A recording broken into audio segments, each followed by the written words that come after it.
This man's name is Peter Freuchen, and he was quite an interesting man.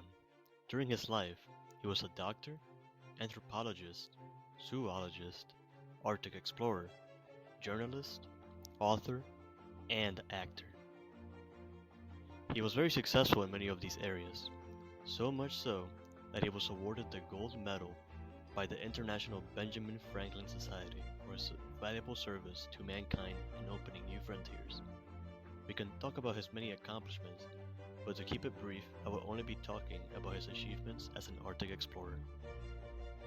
In 1906, shortly after studying to become a doctor, he went on his first of many Arctic expeditions, at the age of 20.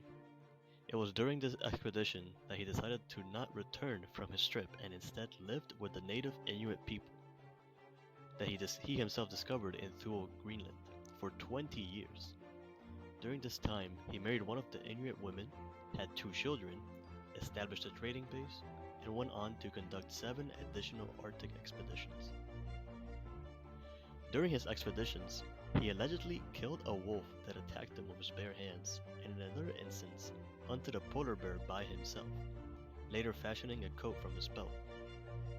One of these expeditions had him thread across Greenland for thousands of kilometers just to prove to his friend, accompanying him, that Greenland is not separated from the North Pole by a river. Both men nearly died, but of course, he was correct. However, his closest encounter with death was later when he was caught in a blizzard, forcing him to take cover beneath his dog sled and trapping him. The freezing temperature froze him, leading to frostbite, causing his toes to become gangrenous. He even had to rip his beard off just to turn his head as it continuously stuck to the ground. So how did he escape this literal frozen coffin? Well, he bizarrely utilized his hardened feces to create a shift and used it to dig himself out, crawling for hours to safety, and amputating his gangrenous toes with pliers and a hammer without anesthetics. Naturally, he survived and went on to write over 30 books, star in movies, one of which won an Oscar, and publish scientific papers. Still, I guess that's just what you do as an indomitable